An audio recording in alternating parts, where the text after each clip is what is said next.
بسم اللہ الرحمن الرحیم۔ قربانی کے ایام میں رات کے وقت قربانی کرنا کیسا ہے؟ کیونکہ آج کل مصروفیت کا دور ہے اور نفسا نفسی کا عالم ہے، تو بہت سارے احباب یہ سوال بھی پوچھ رہے ہیں کہ اگر ہمیں دن کے اوقات میں قربانی کرنے کا موقع نہ ملے، جانور ذبح کرنے کا موقع نہ ملے، تو ہم رات کے وقت قربانی کر سکتے ہیں؟ رات کے اندھیرے میں، رات کی تاریکی میں قربانی کر سکتے ہیں یا نہیں کر سکتے؟ تو اس سوال کا جواب آپ کے سامنے عرض کرنا ہے۔ اس سے پہلے آپ سے گزارش ہے کہ اگر آپ ہمارے نئے ویور ہیں تو ہمارے چینل ذاکر عباسی بیانات کو سبسکرائب کریں اور ہماری ویڈیوز کو لائک اور شیئر کرنا مت بھولیں۔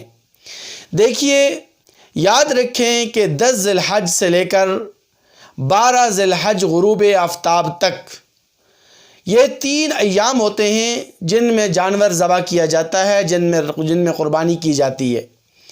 عید الاضحیٰ کی نماز پڑھنے کے بعد سے لے کر 12 ذی الحج کے دن غروب آفتاب تک ان 3 ایام میں آپ دن کے وقت قربانی کریں، رات کے وقت قربانی کریں، دن کی روشنی میں قربانی کریں، رات کی تاریکی میں قربانی کریں، قربانی ہو جاتی ہے اور قربانی کے اجر و ثواب میں کمی واقع نہیں ہوتی۔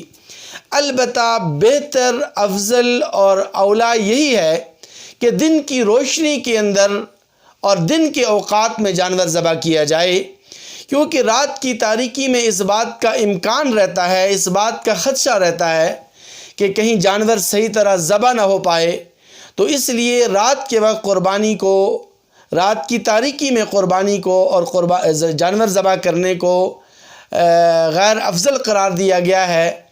لیکن یہ ہے کہ قربانی بہرحال ہو جاتی ہے اگر رات کی تاریکی میں خوب روشنی ہو اور لائٹیں وغیرہ خوب جلا لی جائیں اور روشنی کا سما ہو اور جانور کی ذبح کرنے میں کسی قسم کا کوئی پریشانی، کوئی دقت نہ ہو، تو پھر رات کے وقت بھی قربانی کی جا سکتی ہے۔ رات کی تاریکی میں بھی جانور ذبح کیا جا سکتا ہے، اس پر بھی اس کو پورا کا پورا اجر و ثواب ملے گا۔ اللہ تعالی ہم سب کا حامی و ناصر ہو۔